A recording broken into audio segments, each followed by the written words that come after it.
How to find settings on Truecaller on Android or iOS phone. Hello guys, in today's video I'm gonna show you how to find settings on Truecaller on Android or iOS phone. First, open Truecaller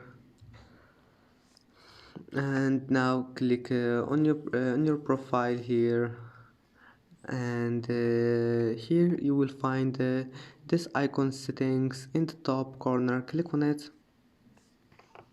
And as you see here, we'll find settings. Here you can manage general settings, sound settings, or anything you want. And that's it. After that, just go back, it will be saved. And that's it.